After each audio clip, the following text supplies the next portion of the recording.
So guys Elani जंग comics में आपका स्वागत है। नागराज की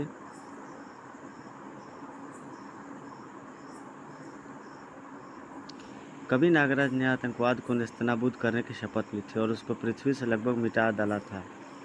लेकिन आतंकवाद ने एक बार फिर अपना घिनौना सिर संगठित अपराध के रूप में उठाया और नागराज को एक बार फिर करना पड़ रहा है संगठित आतंकवाद के खिलाफ ऐलान जंग।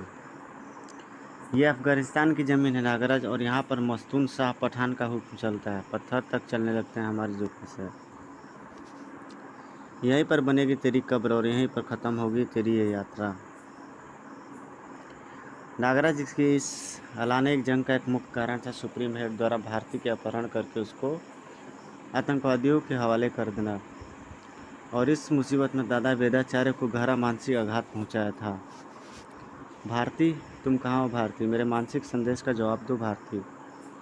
देखा पोलका, अपनी पोती के गम में वेदाचार्य यह तक भूल गए कि सोना और खाना क्या होता है। मैं तो अफगानी आतंकवादियों की तरफ से तुमको भारती की तलाश पर जाने से रोकने के लिए आई थी नागराज, पर दादाजी को देखकर मेरा दिल खून के आंसू रो रहा है। मैं भारती की वापस लाने के लिए खुद तुम्हारे साथ अफगानिस्तान जाऊंगी। आप चिंता न करें दादाजी, आप भारती को ढूंढने की जिम्मेदारी मेरी। मैं लाऊंगी भारती को आपके पास, यह पोलका का वादा है। उस मस्तून शाह पठान को पकड़कर तुम्हारे हवाले करने जिसने मुझको तुमको मारने का कॉन्ट्रैक्ट दिया था। पोलका, तुम कौन हो? भारती के अपहरणकर्ताओं ने मुझको मारने के लिए इसे भेजा था, लेकिन अब यह मेरी मित्र बन चुकी है और इसको भारत के अपहरणकर्ताओं के बारे में सब पता है। अब हमको देर नहीं करनी चाहिए नागराज। इससे पहले कि मस्तून सच्चाई को भांप जाए, हमको अफगानिस्तान पहुंच जाना चाहिए। एक समस्या अभी सुलझानी बाकी है पुलका। एक भारती के कारण मैं लाखों महानगर वासियों को असुरक्षित नहीं छोड़ सकता। मुझको महानगर में सुरक्षा कायम करने के कुछ प्रबंध करने होंगे। मेरे जासूस सर मुझको किसी खतरे के संकेत भेज रहे, और ये किसी बड़े खतरे के बारे में है, क्योंकि अपराध और अपराधी कभी भी सोते नहीं। अरे कहाँ से आ रहे हैं ये संकेत? शांतिपुरम के इलाके से, लगभग वहीं से जहाँ पर स्थित तुम्हारी लैब स्थित है। ओ माय गॉड, कहीं इस मुसीबत का संबंध मेरी लैब से तो नहीं है? मुझे अपनी लैब को खुद ही नष्ट करना होगा ताकि कोई उसका गलत इस्तेमाल ना कर सके। तुम अपनी लैब को संभालो पोलका, मैं महानगर पर आई मुसीबत को संभालता हूँ। इस बार महानगर पर आने वाली मुसीबत अनोखी भी थी और भयंकर भी। ये क्या? इसके छूते ही मेरी कार काली हो गई। कैसे काली नहीं है? तेरी कार अपनी वास्तविक रूप का नेगेटिव बन गई है। इसमें नेगेटिव ऊर्जा दौड़ने लगी है, और अब नेगेटिव ऊर्जा जिस किसी को भी पॉजिटिव वस्तु का स्पर्श करेगा तो दोनों ही वस्तुओं में दौड़ती विपरीत ऊर्जाएं दोनों ही वस्तुओं को नष्ट कर देंगी। अब ये तबाही तब तक जारी रहेगी जब तक सिनेमाटो नागराज के नेगेटिव बनाकर उसको नष्ट नहीं कर देता। नागराज के लिए महानगर पर आई मुसीबत को ढूंढना कोई मुश्किल काम नहीं था। ये क्या हो रहा है? शहर का यह हिस्सा ऐसा क्यों लग रहा है जैसे कि यह किसी फोटो का नेगेटिव?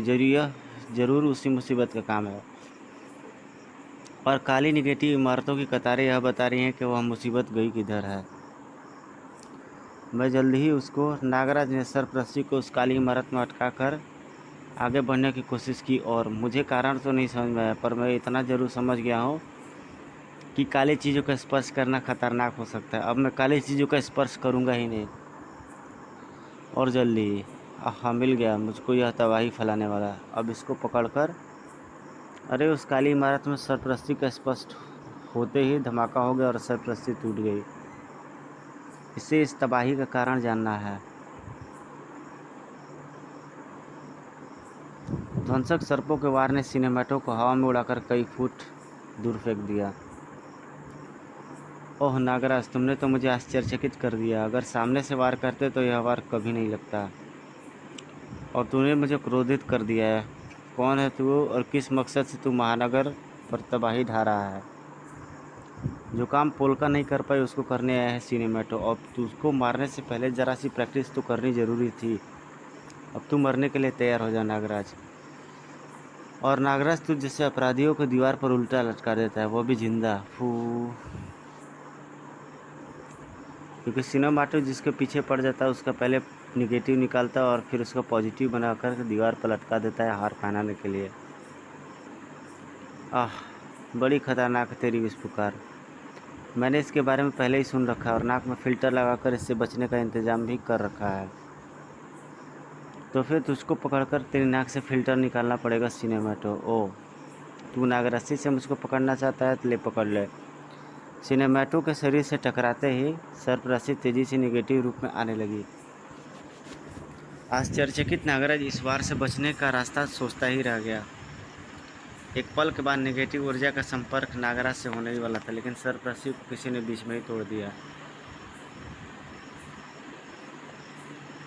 पोलका नागराज की मदद के लिए घटनास्थल पर आ चुकी थी। यह तुम क्या कर रहे हो नागराज? अगर इस ऊर्जा का संपर्क तुमसे हो जाता तो तुम भी अपने नेगेटिव रूप में बदल जाते। पोलका, तुमको इस सिनेमैटो की शक्तियों के बारे में पहले से ही पता है और तुम इससे निपटने के लिए हथियार भी लेकर आई हो। यानी तुम सिनेमैटो के बारे में पहले से ही जानती हो। हाँ नागराज, यह कमबख्त मेरा ही आविष्कार है। इसको मैंने मस्तून शाह के हाथों में बेच दिया था और अब मस्तून शाह ने मेरी तरफ से कोई सूचना न मिलने के कारण इसको यहाँ पर भेजा है तुमको मारने के लिए। लेकिन मैंने लैब के सैटेलाइट मॉनिटर पर इसको देख लिया और ये डेवलपर गन लेकर यहाँ आ गई। इस गन की डेवलपर किरण इसके शरीर में दौड़ती निगेटिव ऊर्जा को नष्ट करके इसको अपने सामान्य रूप में ले आएगी और इस प्रकार यह खतरा ख़त्म हो जाएगा। मस्तून शाह के बारे में जानने के लिए पढ़े कालचक्र। इसका रूप बदल रहा है। डेवलपर रे इसकी नेगेटिव ऊर्जा को नष्ट कर रही है।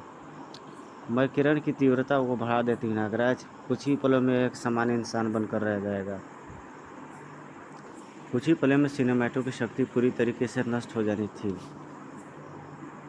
मगर सिनेमैटो ऐन वक्त पर फ्लैश चमकाकर पोलका की आंखों को चुंधिया न देता। पोलका को दूसरा मौका नहीं मिला। हे भगवान, सिनेमैटो ने पोलका को उसके निगेटिव रूप में बदल दिया है और पोलका किरण अपने निशान से हट जाती तो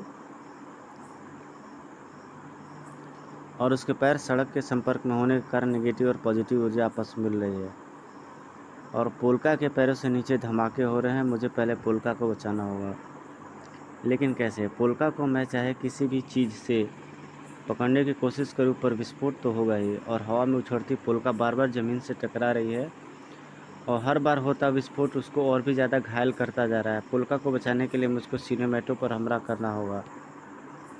वह तू फिर से मुझ पर सर्परस्सी से हमला कर रहा है, लेकिन इस बार भी वही हाल होगा जो पहले हुआ था, क्योंकि निगेटिव रूप में बदलने के बाद नागों से मेरा मानसिक संपर्क बना रहेगा और मेरा मानसिक आदेश पाकर निगेटिव सर्परस्सी निगेटिव बिजली के पोल से लिपटकर पोलका को हवा में लटका लेगी। अब पोलका का किसी भी पॉजिटिव चीज़ से संपर्क नहीं होगा और वह सुरक्षित रहेगी। यही तो मैं चाहता हूँ सिनेमैटो, कि तुझसे छूकर मेरी सर्परस्सी अपने नेगेटिव रूप में बदल जाए। वाह नागराज, तूने पोलका को बचा लिया, लेकिन मेरा मकसद पोलका को मारना नहीं है बल्कि तुझे मारना है। पोलका को तो मैंने सिर्फ रास्ते से हटाना था और वह हट गई। अब मेरे और तुम्हारे बीच में सीधा मुकाबला होगा, जो ज़मीन छूते ही बम की तरफ फट रहे हैं। ओह, अब यह मुझ पर निगेटिव ऊर्जा से युक्त मलबे के टुकड़े फेंक रहा है। हा, इन धमाकों ने तेरे पैरों के नीचे की ज़मीन को हिला डाला है नागराज। अब हिलने की बारी तेरी है। ओह, यह मेरी फुर्ती कम होने का फ़ायदा उठा रहा है। अब यह मलबे के टुकड़े सीधे मेरे शरीर पर फेंक रहा है। अब मुझे जवाबी वार करना ही होगा ध्वंसक सर्पों के द्वारा, जो इनसे टकराकर चाहे नेगेटिव रूप में बदल जाए, लेकिन फटेंगे ज़रूर और इसको नुकसान भी पहुंचाएंगे। हा, लेकिन तेरे नाग मुझसे टकराकर फट तो रहे हैं नागराज, लेकिन मुझसे छूते ही ये नेगेटिव बन रहे हैं और इसके फटने पर वही नेगेटिव ऊर्जा फैल रही है जो मुझे नुकसान पहुंचाने के बजाय मेरे शरीर में जज्ब होकर मेरी शक्ति को और बढ़ा रही है। अब देख कि मैं तेरा क्या हाल करता हूँ। देखिए, नेगेटिव एनर्जी से भरे हवा बोलने वाले ऐसे गोले हैं जो हीट सेंसिटिव हैं, यानी ये तेरे शरीर की गर्मी की मदद से तुझको ढूंढकर तुझ पर नेगेटिव एनर्जी का वार कर सकते हैं। और एक बार नेगेटिव एनर्जी का वार खाकर जब तू खुद नेगेटिव नागराज बन जाएगा तो फिर तेरी मैच निश्चित है, क्योंकि फिर तू कभी भी किसी पॉजिटिव चीज़ को नहीं छू पाएगा। नागराज की बेमिसाल सर्पीली फुर्ती उसको घातक किरणों के वार से बस फिलहाल तो बचा रही थी।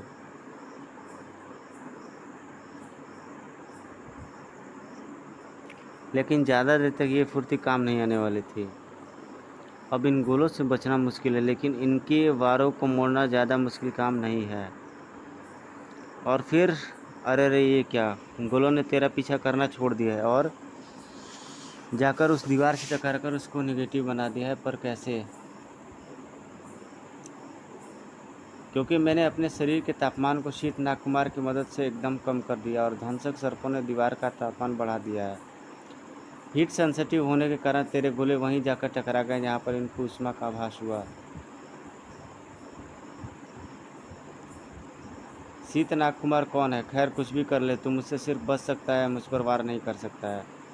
और बचने की भी एक सीमा होती है। देखता हूँ कि तू मुझसे कब तक बचता है। ये सही कह रहा है। बचना समस्या का हल नहीं है, वार करना होगा। और इस पर वार करने का एक ही रास्ता है, मुझे अपने आप को दांव पर लगाना होगा। जानबूझकर अपने आप को निगेटिव बनाना होगा।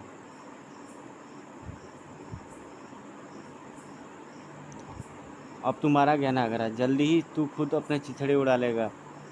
गलत, ये रूप मैंने तेरी हड्डियाँ तोड़ने के लिए कबूल किया है, अपने चिथड़े उड़ाने के लिए नहीं। अरे, मेरी कलाइयों से सर्प निकलने से धमाके क्यों हो रहे हैं?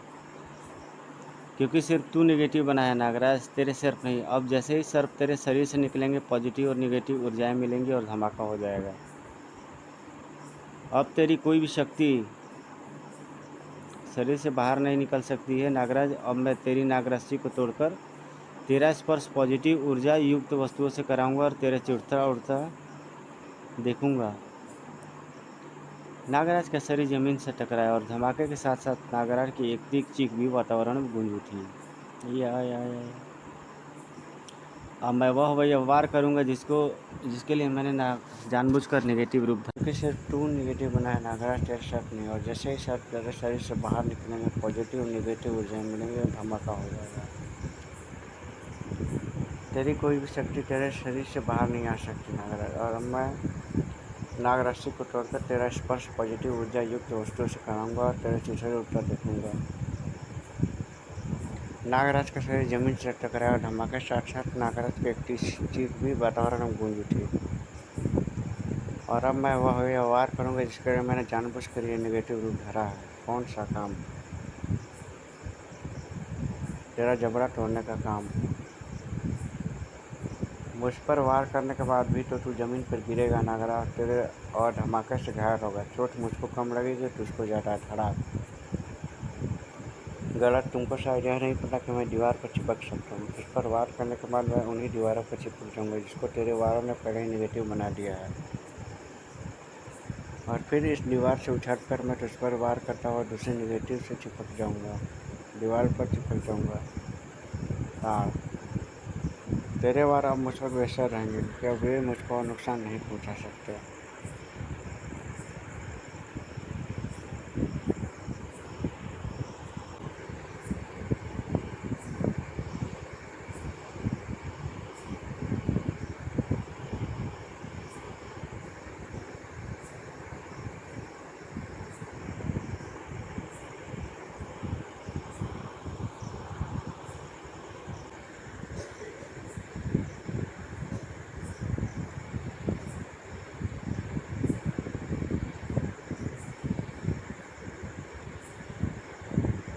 और फिर मैं इस दीवार से उछल कर मैं तुझ पर वार करता हुआ दूसरी निगेटिव दीवार पर चिपक जाऊँगा।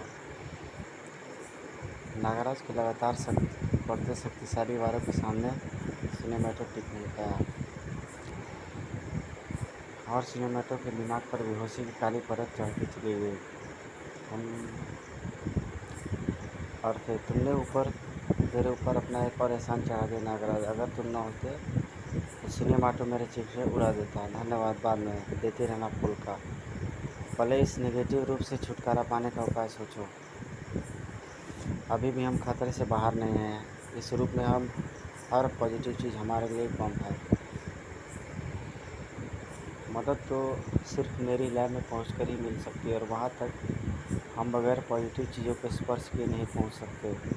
एक मिनट, तुम यहाँ पर अपनी डेवलपर गन लेकर आई थी ना? वो हमारा रूप बदल सकती है।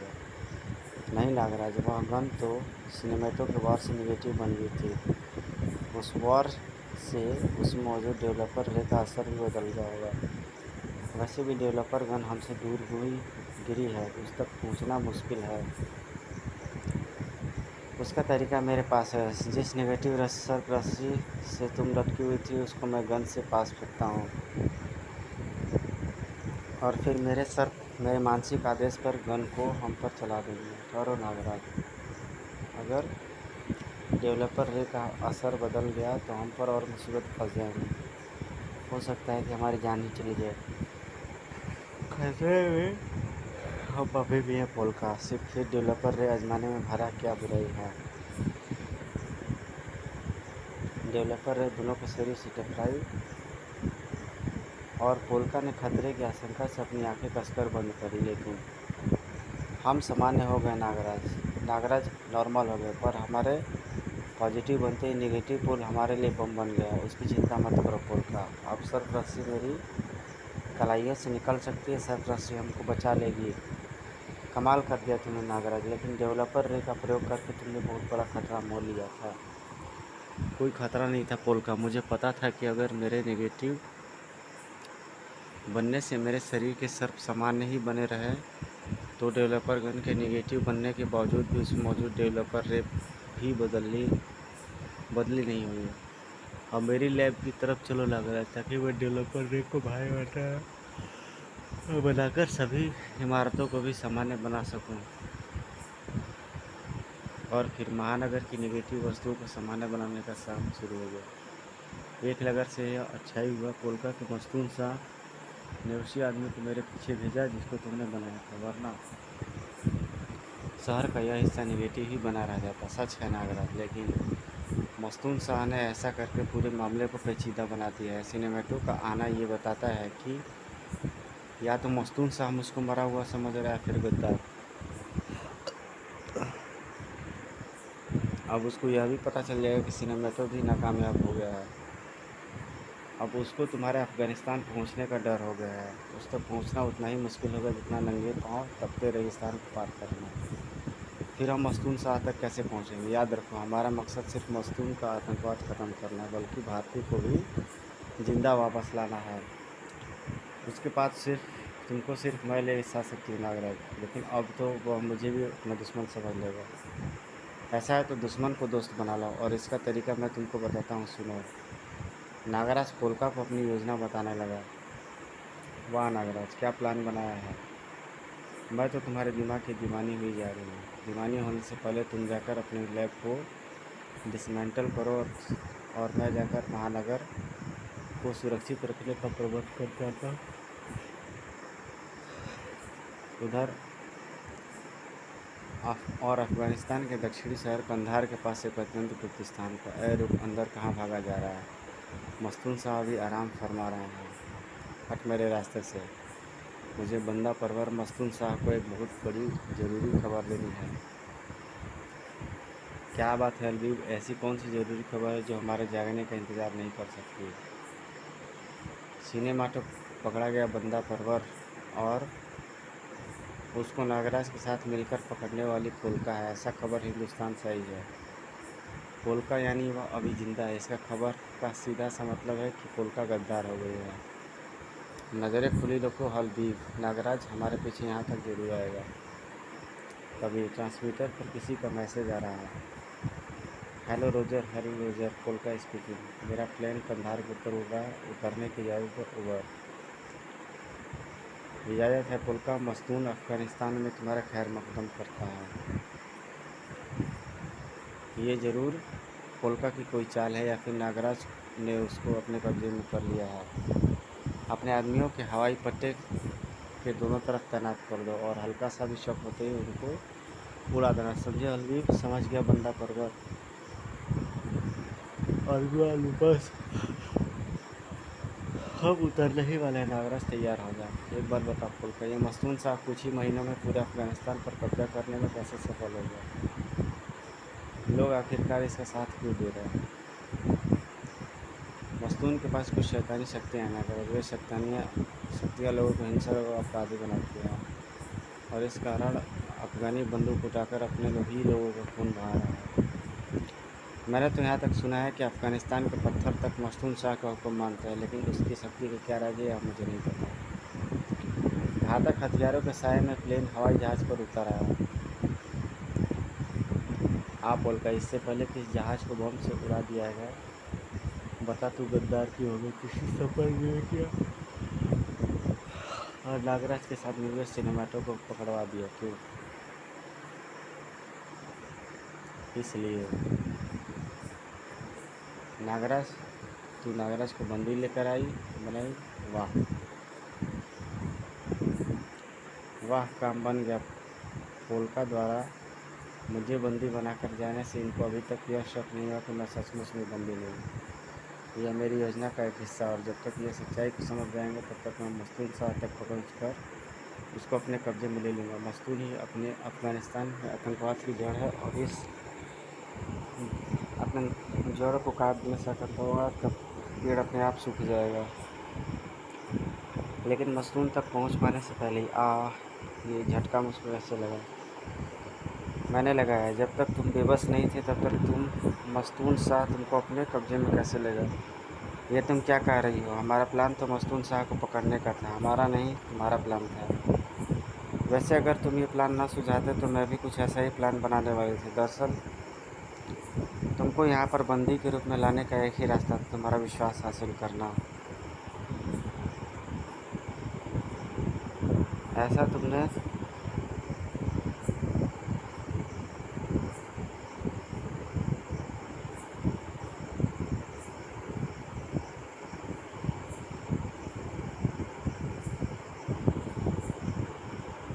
जब तुमने मेरे लैब में एली बेली से बचाया तो मैं समझ गया तुम अच्छे इंसान हो, और अच्छे इंसानों को बेवकूफ़ बनाना पोलका अच्छी तरह से जानती है। मैंने हृदय परिवर्तन होने का नाटक किया और फिर तुम्हारा विश्वास जीत लिया। लेकिन मुझको यह पक्का करना था कि तुमको मुझ पर पूरी तरीके से विश्वास हुआ है या नहीं, इसलिए मैंने अपने ही आदमी सिनेमैटो को पकड़ने में तुम्हारा साथ दिया। और फिर जब तुमने मुझको अपनी यह योजना बताई तो मैं खुशी से चल पड़ी, क्योंकि मैं भी यही चाहती थी कि तुमको बंदी बनाकर मस्तून शाह के पास ले आओ। मेरी एक विश फुंकार ही तुम सभी के लिए काफ़ी होगी। अरे मेरी विश पुकार क्यों नहीं निकल रही है? अब तुम्हारी कोई भी शक्ति तुम्हारे शरीर से बाहर नहीं निकलेगी नागराज। तुम्हारे गर्दन में जो कॉलर लगा है वह तुम्हारे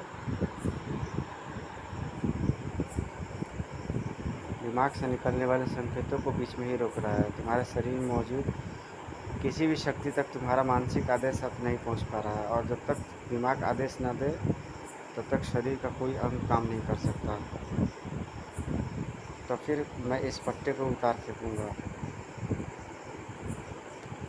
हा, देखा, तुम जैसे ही इस पट्टे को उतारने की कोशिश करोगे, ऊर्जा का एक तेज़ झटका तुम्हारे जोश को ठंडा कर देगा। उड़ा दो इसे बम से मस्तून हो, मुझे मेरा पैसा दे दो फटाफट। ही। ना तो पैसे कहीं भागे जा रहे हैं पोलका, नहीं तुम जानती हो पोलका, हमारे अफ़गानिस्तान में हिंदी फिल्में बहुत देखी जाती हैं, मैंने भी देखी है। पर एक बात मुझको कभी भी नहीं समझ में आई कि विलेन हीरो को तड़पा तड़पा कर क्यों मारना चाहता है, एक झटके में ही ख़त्म क्यों नहीं कर देता। और यह बात मुझको आज समझ में आ रही है। अरे नागराज, जैसे हीरो को एक झटके से ही मार दिया जाए तो उसको मारने का मज़ा ही ख़त्म हो जाएगा। फिर तुम कैसे मारोगे नागराज को? पूरा तमाशा होगा तुमका। अफ़गानिस्तान में सभी यह इंतज़ार कर रहे थे कि अब नागराज यहाँ आकर मस्तून शाह का खात्मा करेगा। अब उनके सामने मस्तून नागराज को तड़पा मारेगा, तड़पा तड़पा कर। कैसे? बुजकशी से। बुजकशी? हाँ, यह हमारे यहाँ का सबसे ख़ास खेल है। इसको फूलों की तरह घोड़ों पर बैठकर खेला जाता है, बस फ़र्क इतना होता है कि स्टिक की जगह घुड़सवारों के हाथ में भाले होते हैं और गेंद की जगह भेड़। लेकिन आज की बुजकशी में भेड़ की जगह होगा नागराज। अफ़गानिस्तान वासियों के सिर पर जैसे बिजली गिर पड़ी थी।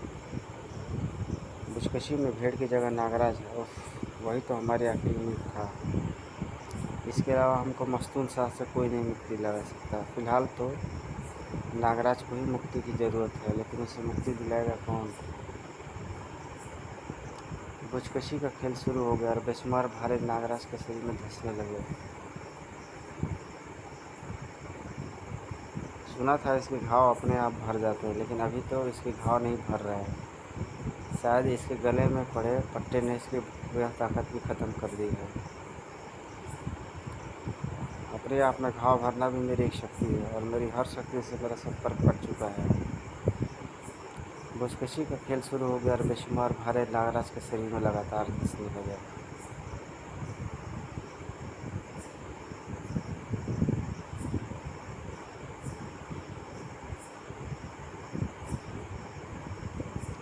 तुमने कमाल कर दिया पोल का, इतना मज़ा तो पश्तून साहब को आज तक नहीं है। अब नागराज नहीं बचेगा। नागराज तक का कांटा एक बार बच सकता है मस्तूर, लेकिन पोल का कांटा कभी नहीं बचता। अब मेरे पैसे दे दो। हमारे पैसे तुम्हारे स्विस बैंक के खाते में जमा करा दिए हैं पोल का, लेकिन हम अभी तुमको नहीं जाने देंगे। अभी तो नागराज की मौत का जश्न बाकी है। अब भारती का तुम क्या करोगे मस्तूर? भारती को अभी ज़िंदा रखा जाएगा। उससे अभी हमको वह काम करवाना जो अभी तक उसने नहीं किया। हमारे पास भारती को अभी ज़िंदा रखने का आर्डर आया है, उसकी ज़रूरत नहीं पड़ेगी। भारती से तुम्हारा काम मैं करवा दूँगी। कैसे? अपने हिप्नोटिक सीरम की मदद से 3 दिनों तक रोज़ एक इंजेक्शन लगाना पड़ेगा। उसके बाद भारती वही करेगी जो मैं चाहूँगा। मैं $1 करोड़ लूँगी। मंजूर है तो बोलो। इसके लिए मुझे चीफ कमांडर से इजाज़त लेनी पड़ेगी पोल का। तुमको भी ऊपर से ऑर्डर देने वाला कोई है? वाओ, कौन है ये चीफ कमांडर? यह मैं नहीं जानता। हो सकता है कि इस वक्त वो यहीं पास में हो, या फिर अमेरिका में हो, या फिर अफ्रीका में हो। खैर मुझे क्या, पर मैं यहाँ ज़्यादा नहीं रुक सकती। मुझे आज ही जवाब चाहिए। मिल जाएगा जवाब। फ़िलहाल तो नागराज की मौत का तनाश नज़ारा देखो। नागराज के शरीर में भाले धंसते जा रहे थे और हर घाव उसको मौत के और करीब ले जा रहा था। इस पट्टे से छुटकारा पाना ही होगा। शायद घोड़ों की टापें इस पट्टे को तोड़ सके, लेकिन ये टापें तो पट्टे में गड्ढा तक नहीं कर पा रही है। अब मैं क्या करूँ?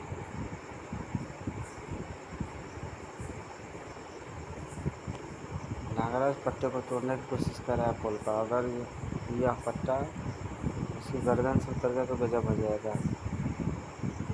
यह पट्टा टाइटेनियम और इरिडियम के मिश्रण से बनाया गया मस्तूल। संसार की कोई भी ताकत ना तो इसको काट सकती, नहीं जोड़ सकती। इसको उतारने का सिर्फ एक ही तरीका है, पत्ते को चाबी से खोलना, और चाबी सिर्फ मेरे पास है। नागराज यह वार्तालाप सुन तो नहीं पाया था, लेकिन चाबी की झलक उसको सारा माजरा समझाने के लिए पर्याप्त थी।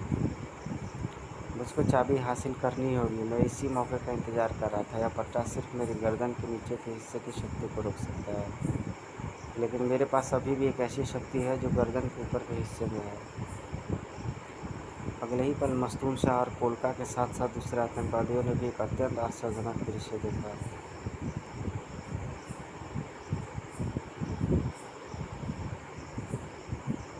ये क्या हो रहा है पोलका? नागराज की शक्ति कौन सी? इसने तो विशालकाय रूप धारण कर लिया और तुम्हारा पट्टा अपने आप टूट गया। ये शक्ति तो मैंने अपने आप पहले भी नहीं देखी थी। अब तो ये चाबी बेकार हो गई है।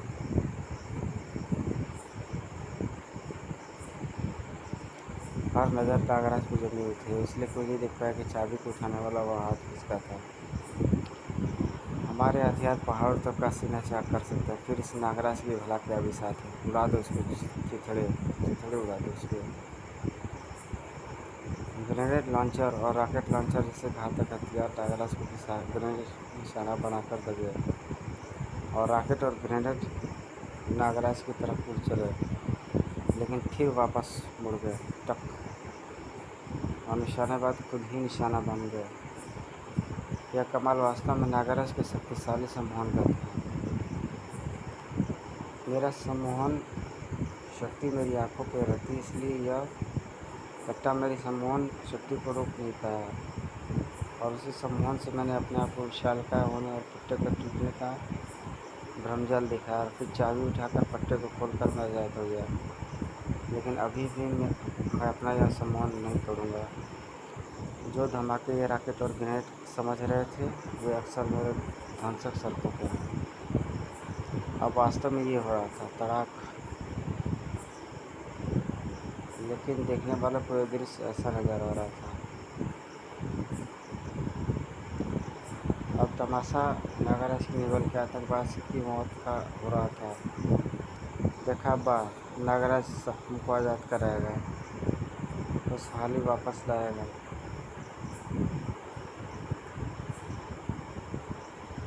मस्तूल शाह के आदमी तुम्हारे घर हट के गोलियां तक नहीं चला पा रहे हैं। मस्तूल शाह के आदमियों की तादाद तेज़ी से कम होती जा रही थी।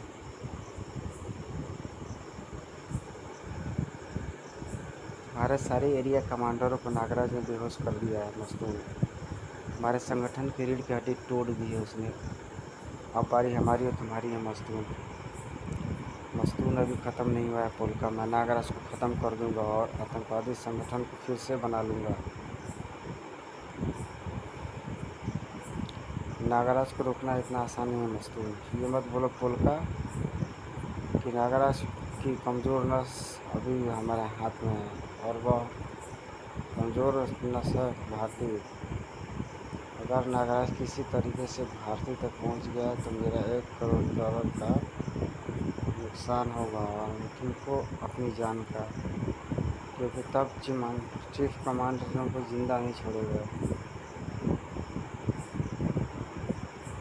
ये तो तुम ठीक कह रहे हो पोलका, लेकिन फिर हम क्या करें?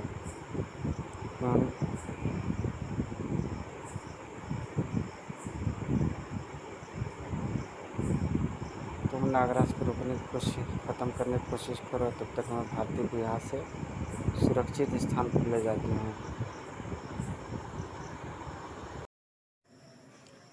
तो यहाँ नागराज को बुशकशी के खेल में झोंक दिया जाता है और ताबड़तोड़ घाव भाले भेजने स्टार्ट किए जाते हैं इसे। और पोलका मस्तून से पैसे की डिमांड करती है।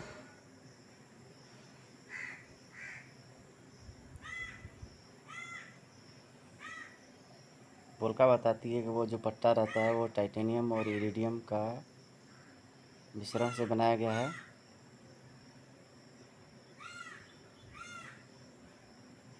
अचानक नागराज का रूप बड़ा दिखाई देता है इन सबको।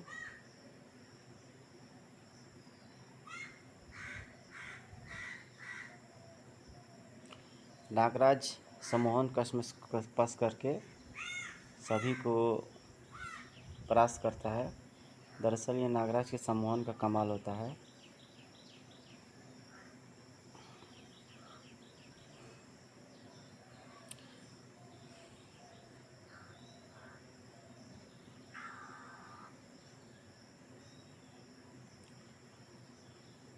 जब तक भारती हमारे कब्जे में रहेगी तब तक नागराज हमारा कुछ नहीं बिगाड़ पाएगा। इस दौरान मैं भारती को हिप्नोटिक सीरम के इंजेक्शन लगाकर उसको तुम्हारा गुलाम भी बना दूंगा। ठीक है पोलका, ये लॉकेट लो, इसमें भारती का पता है, और यह देखकर पहरेदार तुम्हें भारती को ले जाने भी देंगे।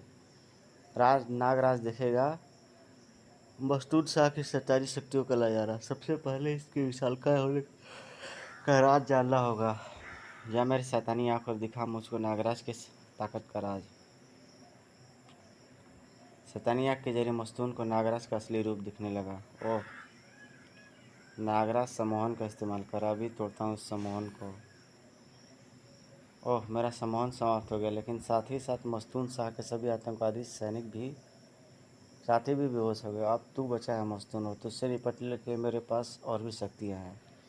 गलत नागराज, गलत। मस्तूल के साथी मस्तूल का साथ कभी नहीं छोड़ सकते, मरने के बाद भी नहीं। लेकिन अब उनको जगाना पड़ेगा ताकि वे तुझे भी अपने साथ ज़मीन में खींच ले जाएं, जहाँ पर तू क़यामत तक सोता रहेगा।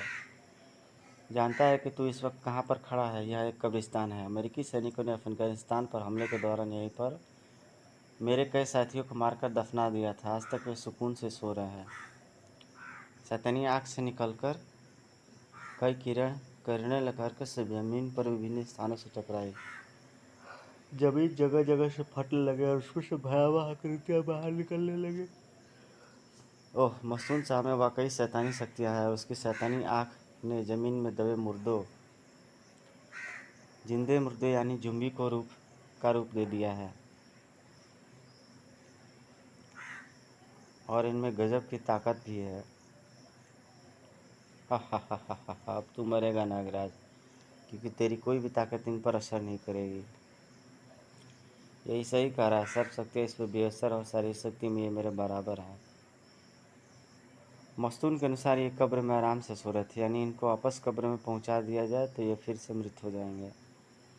लेकिन समस्या यह है कि इसको मैं एक साथ कब्रों में गिरा नहीं सकता। किसी एक को कब्र में गिरा कर दूसरों को कब्र में गिराने जाऊंगा तब तक पहला कब्र से निकल आएगा। पर एक तरीका है इनको एक साथ कब्र में गिराने का।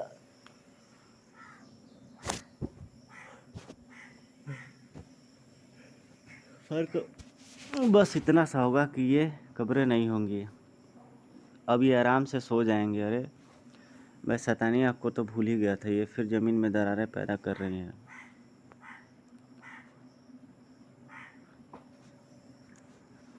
नागराज के सर्पों ने ज़ुम्बियों को पैरों के नीचे से ज़मीन खोद दी थी और ये ज़ुम्बी फिर से बाहर निकल रहे हैं। मुझे पहले शैतानी आँख को नष्ट करना चाहिए, लेकिन अब मुझको न तो इनको कब्रों में गिराने का मौका मिलना चाहिए, न ये शैतानी आँख को नष्ट करने का। नागराज उधर मुसीबत में फंसा हुआ था और महानगर इधर मुसीबत से जूझ रहा था। हा हा हा। पुलिस इस इलाके में आने की हिम्मत नहीं करती और नागराज महानगर में है ही नहीं, फिर तुझे कौन बचाएगा। ला माल दे और कार दे फटाफट। नहीं, नागराज आएगा। नागराज हम महानगर वासियों को मुसीबत में छोड़कर कहीं नहीं जा सकता। आओ नागराज, आओ और दिखा दो इन गुंडों को कि तुम महानगर में ही हो। हमारी रक्षा करो नागराज। आ जाओ नागराज, आ जाओ। यह ला सकती थी, ये कौन आ रहा है? लेकिन भला सिर्फ एक बच्चे की पुकार नागराज को अफगानिस्तान से हिंदुस्तान तक कैसे ला सकती थी? ये तो नागराज है, यहाँ पर कैसे आ गया? हमारी सूचना तो एकदम पक्की थी। ये नागराज नहीं हो सकता। भाई मैं नागराज ही हूँ। जब बच्चे की आवाज़ आई तब मैं सो रहा था, तभी नींद पूरी तरह से खुली नहीं है, इसलिए तालमेल जरा बिगड़ा हुआ है। कुछ गड़बड़ है, इसको गोली मार कर देखता हूँ। अगर गोलियाँ बेअसर रही तो ये नस्ली नागराज है, वरना नकली है। आओ, गोली मत चलाना, वरना क्या होगा? ये शेर तेरा हाथ खा जाएगा। भागे। पहले तो इसकी कलाई से सिर्फ सांप निकलते थे, अब तो शेर निकलने लगे हैं। भागोगे? लो, मैं तुम्हारी जरा से मदद कर देता हूँ हवा चलाकर। थैंक यू नागराज, अब तो तुम में काफ़ी नई नई पावर आ गई, अब गुंडों की खैर नहीं है। वो तो है ही। अब ये गुंडे बेहोश है, आप पुलिस को खबर कर दीजिए। मैं चलता हूँ। वाह, अब समझ में आया कि कितना मुश्किल है नागराज बनना। सोनांगी, तुमने सब कुछ सुन लिया? हाँ, और देख भी लिया कि तुम नागराज का रोल कितनी बखूबी से निभा रहे हो नागू। आखिर इतनी फिल्में देखना कब आएगा सोनांगी? लेकिन मैंने सब गड़बड़ कर दी। मैं बड़ी शक्ति से नागराज का रूप भी धर सकता हूँ, सांप भी छोड़ सकता हूँ, लेकिन अपने सांपों में नागराज जैसी समझदारी नहीं भर सकता। इसलिए कार की छत पर लैंडिंग करते वक्त मेरी सरपरस्ती टूट गई और फिर मुझको यह नहीं समझ में आया कि गुंडों को कैसे डराऊं। घबराहट में मुझसे सांप के बजाय शेर निकल गया। अब सारी दुनिया में नागराज की अजीबोगरीब शक्ति की खबर उड़ जाएगी। उफ, कितनी गड़बड़ हो गई। घबराओ मत नागू, धीरे धीरे सब तुम सीख जाओगे। नागराज ने मुझे यहाँ तुम्हारी मदद के लिए ही तो छोड़ा है। क्या खास सीखूंगा? मेरी तो यह सोचकर जान निकली जा रही है कि कल जब मैं राज बनकर ऑफिस जाऊंगा तो क्या करूंगा। नागराज ने महानगर की सुरक्षा का इंतजाम तो कर लिया था, लेकिन फिलहाल उसको अपनी सुरक्षा करनी थी। इन जुम्बियों को जल्दी ख़त्म करना होगा, वरना ये मुझे ख़त्म कर देंगे। और इसको ख़त्म करने का एकमात्र तरीका यही है कि इनको एक साथ ख़त्म किया जाए, और वह तरीका मैंने सोच लिया है। समझा? तो गुफाओं की भूल भुलैया में घुसकर मेरे मुर्दा सैनिकों से बचना चाहता है, पर ऐसा नहीं होगा। ये गुफाओं में हर मोड़ से वाकिफ़ है, तू छिप नहीं सकता नागराज। यह तो अभी पता चल जाएगा मस्तून। लेकिन यह कोई देख नहीं पाया था कि नागराज पहले ही गुफा से बाहर निकल चुका था। अगले ही पल गुफा को एक धमाके ने चट्टानों के ढेर में बदल दिया और साथ ही साथ शैतानी आँख के भी चिथड़े उड़ गए। ये कैसे हो गया? गुफा के अंदर में कुछ ध्वंसक सर्प छोड़ आया था, जिन्होंने तुम्हारे मुर्दा सैनिकों की नई चट्टानी कब्र बना दी है, और अब तुम्हारी शैतानी आँख भी उनको आज़ाद नहीं करा सकती। अब तुम्हारी खैर नहीं है मस्तून शाह। नीचे आ गिरे मस्तून के सिर ने उस विषफुंकार ने चकरा दिया। लेकिन इससे पहले कि नागराज उसको कब्जे में ले पाता, मस्तून के हाथ एक घोड़े की रकाब पर कस गया। वह घोड़ा मस्तून शाह को खींचता हुआ दूर ले गया। ओफ, ये तो हाथ में आकर फिसल रहा है, पर मैं इसको भागने नहीं दूंगा। गुरूर का उल्टा गुब्बार मुझे इसे भागने की दिशा बताता रहेगा। कई किलोमीटर तक पीछा करने के बाद नागराज अपनी मंजिल तक पहुंच ही गया। वह रहा मस्तून शाह का घोड़ा, यानी वह यहाँ पर कहीं है, पर यह तो कोई प्राचीन पूजा स्थल लगता है। दरवाजे के दोनों तरफ पर्वताकार द्वारपालों की मूर्तियाँ बनी है, और यही दरबान तुमको मौत के फरिश्ते के पास छोड़कर आएगा नागराज। वैसे तू सही समझा है, यह एक पूजा स्थल यानी इबादत गाह ही है, लेकिन यहाँ पर मस्तून खुदा की नहीं, शैतान की इबादत करता है। शैतान ने मुझको यहाँ के पत्थरों तक को चलाने की शक्ति दी है। यहाँ के चप्पे चप्पे पर मस्तून का राज है। यहाँ से तेरा जिंदा बचकर जाना असंभव है। आह, बाल बाल बचा, वरना मैं इस मूर्ति के पैरों के नीचे कुचला जाता। मस्तून ने मुझसे लड़ने के लिए प्रतिद्वंदियों को बहुत सोच समझ कर चुना है। पहले भुजुम्बी और अब ये पत्थर की विशालकाय मूर्ति, दोनों ही मेरे दुश्मन ऐसे हैं जिस पर मेरी अधिकतर सब शक्तियाँ बेअसर हैं। सिर्फ ध्वंसक सर्पों का ही भरोसा है, लेकिन वे भी अब इस पर कुछ असर नहीं डाल पा रहे हैं। सरपरस्ती दरबान के पथरीले पैरों से लिपट गई और उफ, तू मरने में बहुत वक्त लगा रहा है नागराज। यानी अब तुमको दोनों तरफ से घेरना होगा। अब इसके आकार को ही इसकी कमजोरी बनाना होगा। सुना है कि जो जितना बड़ा होता है उतनी ही जल्दी नीचे गिरता है। धम। नागराज पर दो तरफ से हमले होने लगे। ओफ, एक मुसीबत क्या कम थी कि जो दूसरा दरबान भी आधम का। इसके पैरों के नीचे की ज़मीन को सर्पों द्वारा खुदवाना पड़ेगा, और ये धंसेंगे, और उधर मैं मस्तून को बेहोश कर दूंगा। ये उसी की शक्ति से जीवित हुए हैं, इसलिए उसके साथ साथ ये भी बेहोश हो जाएंगे। ओह, मेरे सर्प यहाँ की ज़मीन को खोद नहीं पा रहे हैं। तेरी ये चाल नहीं चलेगी नागराज। यहाँ की ज़मीन और मेरे हुक्म के खुद ही नहीं सकती। मेरे पास अभी भी एक ऐसी शक्ति है जो तेरे पथरीले गुलामों को चूर चूर कर देगी। पत्थरों से चिपकने की शक्ति। तेरी कोई भी शक्ति तेरे काम नहीं आ सकती नागराज। तू दरबान से चिपक रहा है, अच्छा है। अब तुझको मारना आसान होगा। दूसरे दरबान का वार पड़ने से पहले ही नागराज अपना स्थान छोड़ चुका था। कड़ाक। अरे नागराज दूसरे दरबान से चिपक गया है, और उस दरबान के वार ने पहले दरबान को नुकसान पहुंचाया है। खैर, कुछ भी हो नागराज, बचना नहीं चाहिए। वार करो, वार होते रहे। लेकिन नागराज को एक भी वार छू नहीं सका, और दरबानों के वार एक दूसरे के शरीरों को तोड़ते चले गए। कुछ ही पलों में यह लड़ाई खत्म हो गई थी। लो, तुम्हारा यह वार भी खाली गया मस्तून। बस बहुत हो चुका। अब मस्तून तुझको खुद मारेगा। ये क्या हुआ? मेरे हाथ और पैर जमीन से चिपक गए। हाथ छुड़ा पाना तो दूर, मैं जूतों से पैर तक नहीं निकाल पा रहा हूँ। जमीन मेरे हुक्म से ऐसा कर रही है। अब तू बच नहीं सकता नागराज। अब मस्तून तुझे तड़पा तड़पा कर मार डालेगा। उफ, शैतानी शक्ति भरी है यह ऊर्जा, और ज़मीन की जकड़ ने मेरी सारी शक्तियों को निष्क्रिय कर रखा है। मस्तून की शक्तियों को रोकना होगा, वरना यह शैतानी ऊर्जा मुझे सचमुच मार डालेगी। एक तरीका है इसकी शक्ति रोकने का, पर उसके लिए मुझको ध्यान लगाना पड़ेगा। मुझे शैतानी ऊर्जा से हो रही पीड़ा को नज़रअंदाज करना होगा। यही मेरे बच पाने का एकमात्र रास्ता है। नागराज का बदन ढीला पड़ रहा है, वह मौत के कगार पर है। मर नागराज मर। अरे, ये सांप कहाँ से आ गया? उन्होंने मुझे क्या पहना दिया? ये तो वही पट्टा है जो पोलका ने नागराज को पहनाया था।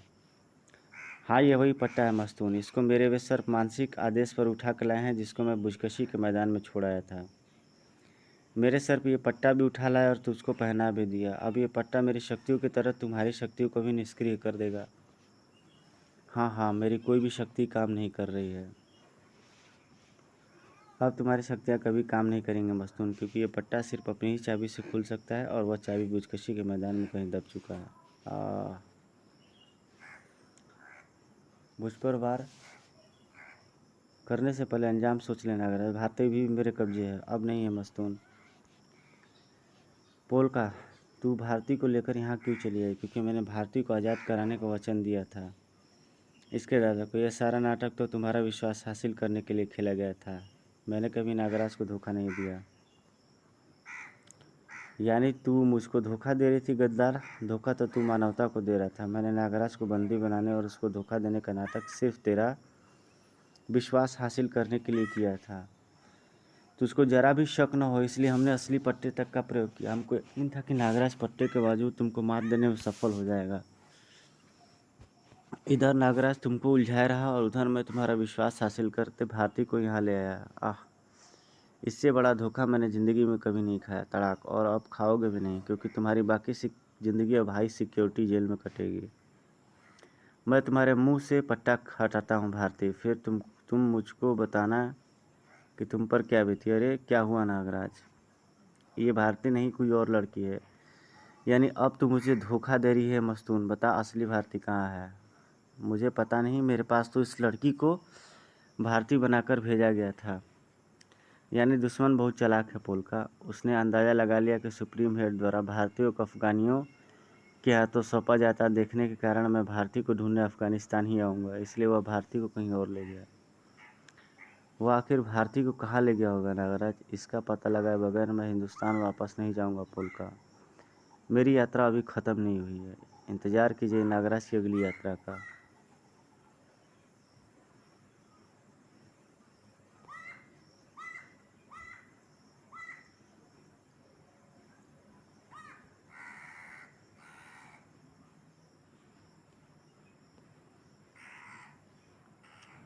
तो गाइस, ये आपको कॉमिक्स कैसी लगी प्लीज़ लाइक कमेंट करके ज़रूर मुझे बताइएगा कमेंट सेक्शन में। जिन लोगों ने मेरे चैनल को सब्सक्राइब नहीं किया वो लोग चैनल को सब्सक्राइब कर देंगे। दोस्तों, आपके कमेंट्स मैं बराबर पढ़ता रहता हूँ और उसके जो जवाब है मैं देते रहता हूँ।